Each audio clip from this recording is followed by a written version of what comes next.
앞서 전해드린 것처럼 일제 강제징용 피해자에 대한 피해 배상을 어떻게 하느냐를 두고 한일 외교 당국이 잇따라 협의를 진행하고 있습니다.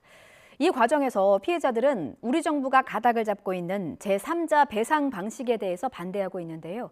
이번 협상에 대해서 어떻게 평가하고 있는지 피해자 단체 쪽 연결해서 이야기를 들어보도록 하겠습니다. 사단법인 일제 강제동원 시민 모임 이국원 이사장님 연결합니다. 이사장님 나와 계시죠? 예, 안녕하십니까? 예. 자, 어제 한일 외교 국장급 회의가요. 예정 시간을 넘겨서 한 3시간가량 폭넓게 진행이 됐다고 합니다. 구체적으로 어떤 내용이 논의가 됐는지 들으신 바가 있으십니까? 예, 저도 언론 보도를 통해서만 확인하고 있습니다만, 예. 이제 한국이 일본 측에 요구했던 성의 있는 그 호응 이 부분에 있어서 아직 입장차가 분명한 것이 다시 한번 확인된 것 아닌가 그렇게 보고 있습니다. 그렇군요.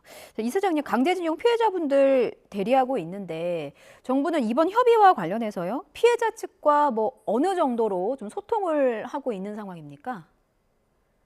앞에서는 소통한다라고 하지만 사실상 저희들한테는 일방적인 통보만 하고 있습니다. 그걸 잘 보여주는 것이 피해자들로서는 지금 판결로부터 벌써 5년에 이르렀거든요. 그러니까 현금화 문제, 강제 집행은 불가피한 선택이고 이렇게 할 수밖에 없도록 피고 기업이 오히려 상황을 악화시켰다라고 하는 입장입니다. 그런데 예. 우리 정부는 지난해 7월 강제 집행을 사실상 못하도록 재판부에 압력도 넣고 또 지난 12월 달에는 피해자인 양금자 할머니에 대한 인권상 수상과 국민훈장마저 받을 수 없도록 일본 눈치를 보고 했던 걸 보면 소통을 하고 있는 것이 아니라 오히려 그 상황을 더 악화시키고 있는 것 아닌가 이렇게 보고 있습니다. 그러니까 피해자 단체 입장에서는 의견 교환이나 소통이 아니라 일방적인 통보 수준에 불과하다. 이렇게 보고 계시고요. 외교 당국의 입장을 보니까 피해자분들의 대리인들보다 피해자분들이나 유가족분들을 직접 만나서 설득을 하겠다 이런 입장인 것 같아요. 그래서 혹시나 정부 측에서 피해자분들과 좀 대화를 하고 싶다 이렇게 연락이 오기도 했습니까? 예, 지난 설 명절 전후로 연락을 받기는 받았습니다. 예. 그런데 방금 제가 잠깐 언급을 했습니다만 이게 지금 각박한 처지에 있는 사람을 거꾸로 넘어뜨려 놓고 그리고 나서 소통한다라고 하는 것이 이게 정말 그 피해자들에 대한 예의가 맞는가 하는 생각인데 예를 들어서 양금자 할머니에 대한 인권상을 일방적으로 무산시킨 것에 대해서 지난 12월 19일 날 외교부에 이 경위가 어떻게 되는지 또 이에 대해서 어떤 입장인지에 대한 정식으로 저희들이 공문을 보냈음에도 불구하고 벌써 지금 40여일이 훌쩍 넘도록 어떠한 답변조차도 주고 있지를 않거든요. 예. 이런 상황에서 피해자들과 소통을 하겠다, 경청을 하겠다, 피해자들에 대한 설득 노력을 하겠다 하는 것이 얼마만큼 기만적이고 이중적인가 하는 것을 몸소 느끼고 있습니다. 정말 피해자들의 얘기를 경청하고 소통하겠다라고 하면 외교부가 법률과 규정을 어겨가면서까지도 아직 답변을 미루고 있는 그 답변부터 지금 우선 해야 할 것이라고 저희들은 보고 있습니다. 그러니까 정리를 하면은 이제 그 정부 쪽에 보낸 공문에는 답이 없고 피해자분들을 만나고 싶다는 연락만 이제 설 전에 따로 하셨다는 거죠? 예, 예, 그렇습니다. 그에 대해서는 관련 법률이 있음에도 불구하고 예. 아예 답변, 어떤 식의 답변조차도 하고 있지는 않습니다. 그러면서 피해자들을 만나겠다고 하는 것은 이게 어떻게 보면 권력의 그 횡포도 이런 횡포가 있을 수 있을까 하는 심정까지 느낍니다. 횡포 수준이다. 그러니까 이사장님 아직 피해자분들과 구체적으로 언제 어떻게 만나겠다 이런 약속 자체는 전혀 되지 않은 상황인 거네요. 예, 예, 그렇습니다. 정부가 이달 초에 한국 측의 재단을 통해서 대리 배상하는 방안, 그러니까 제3자 변제 방식을 공식화했는데 이에 대해서는 여전히 반대하는 입장이신 거죠? 예, 그렇습니다. 저는 일본에 조롱을 당하는 것을 넘어서서 이거 예. 만약에 이렇게 된다면 저는 그 세계적인 조롱거리가 된다라고 생각합니다. 이것은 국민의 그 법상식에도 맞지 않고 우리 초등학생들한테 물어보더라도 가해자가 사과하고 피해를 배상해야 되는지 아니면은 피해국이 그것을 대신해야 되는지 물어보면 아마 답은 나와 있지 않을까 싶습니다. 정부가 일반의 상식과는 전혀 맞지 않는 방식으로 지금 그 강행을 하려고 해서 국민들이 이렇게 또 분노하고 있는 것 아닌가 생각합니다. 예. 지금 말씀하신 그 제3자 변제 방식을 좀 설명을 해 드리겠습니다. 그래픽을 보시면요. 일본 전범 기업이 배상을 하는 게 아니라 한국의 제3의 어떤 재단을 만들어서 이 재단을 통해서 강제징용 피해자에게 이제 보상금을 지급하겠다. 이런 입장인 거예요. 그러니까 일본 기업이 직접적으로 피해자분들에게 보상금을 지급하는 방안이 아닌 겁니다. 자, 무엇보다 이 방안에 대해서 피해자 본인들의 입장이 가장 중요할 텐데요. 일단 피해자 가운데 한 분이시죠. 양금덕 할머니께서 정부 측의 방안에 대해서 하신 발언이 있습니다. 듣고 오겠습니다. 일본 놈들한테 사대 받읍시다. 꼭 잊지 말고 사대 받고 44이지만은 내일 죽는다가 한이 있어도 안 받으랍니다. 그런 더러운 돈은. 양금덕 할머니께서 말씀하신 더러운 돈은 안 받을랍니다. 마음이 아프군요. 지금 양금덕 할머님처럼 현재 그 생존하신 살아계신 피해자분은 몇 분이십니까? 2018년에 대법원에서 총 3건의 그 선고가 있었습니다. 그런데 3건 그 생존자는 전국적으로 지금 3분이 계시는데 예. 그중에서 이제 근로장터 피해 할머니 2분이 계십니다. 단 3명이시고 게다가 고령이셔요. 지금 하루하루가 고비인 그런 상황입니다. 조금 전에 할머님 말씀 뭐 짧게 듣긴 했습니다만 피해자분들은 이 정부의 방안에 대해서 뭐 다른 분들은 어떤 식으로 말씀을 하고 계시던가요?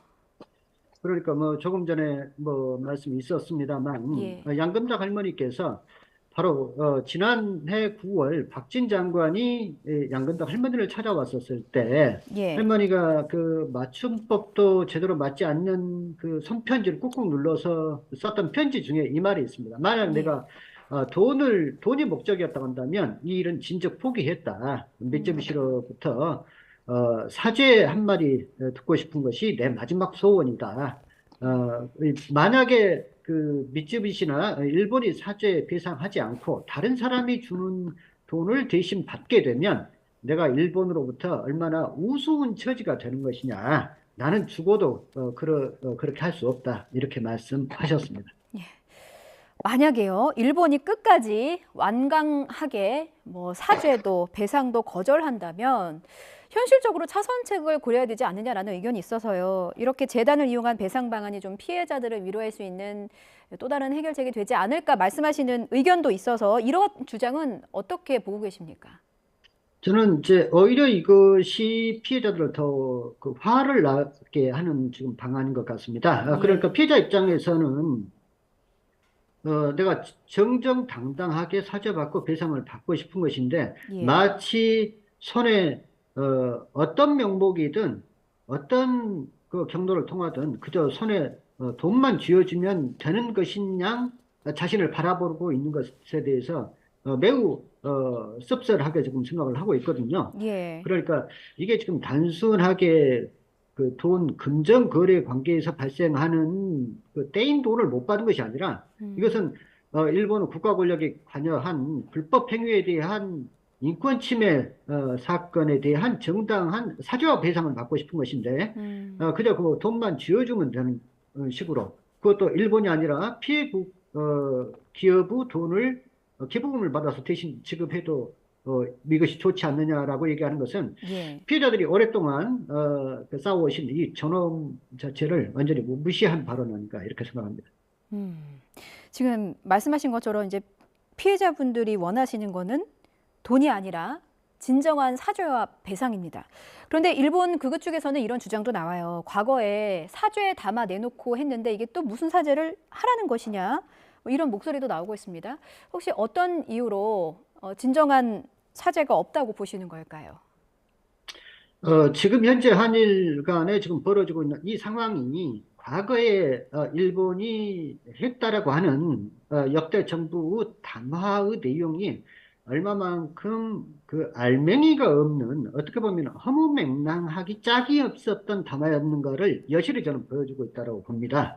그러니까 일본 정부 차원의 그동안 사죄, 사과 표현이 없었던 것은 아닙니다. 예. 무라야마 다마, 고노 다마, 간노도 다마, 그 다음에 김대중 오부지사는, 심지어 아베 총리도 다마가 없었던 것은 아닙니다. 그런데 지금 현실은 어떻습니까? 한국 대법원 판결을 대놓고 못 따르겠다라고 하고 아예 콧방귀도 끼지 않고 있는 상황입니다. 예. 그런데 이제 그런 다마가 갖고 있는 근본적인 사실은 한계가 있었던 것입니다. 뭐냐면, 과거에 한국에 미안한 일을 끼쳤던 것에 대해서는 미안한 마음은 있지만 불법 행위는 아니었다라고 하는 것입니다. 그러니까 어떤 면에서 이 담화를 다시 한번 반복하는 것은 그럼에도 불구하고 불법 행위를 일본은 저지르지 않았다라고 하는 일본의 주장을 다시 한번 강화시켜주고 확인시켜주는 것에 불과하다라고 하는 것이죠.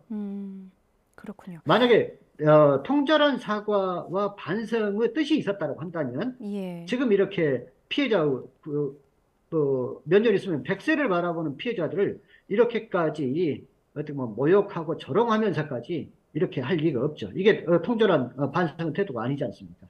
그렇군요.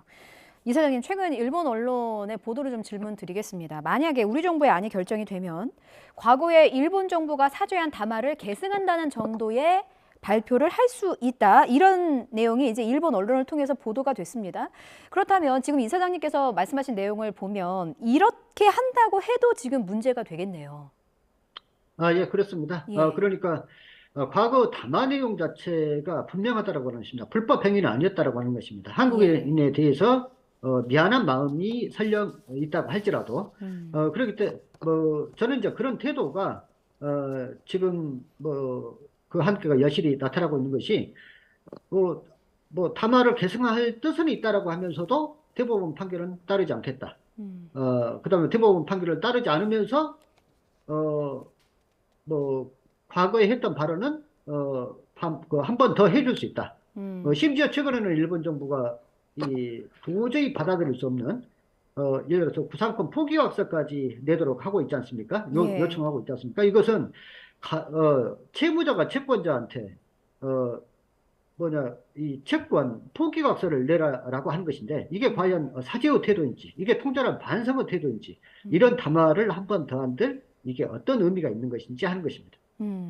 일본 측의 태도를 보면 이런 의구심이 좀 듭니다. 이제 정부의 안을 보면 일본 기업이 배상금을 내거나 혹은 재단이 이제 먼저 피해자분들에게 배상금을 지급하고 일본 전범 기업의 구상권을 청구하는 방안 이런 부분들이 있는데 이게 좀 궁금해져요. 현실성이 있다고 보십니까?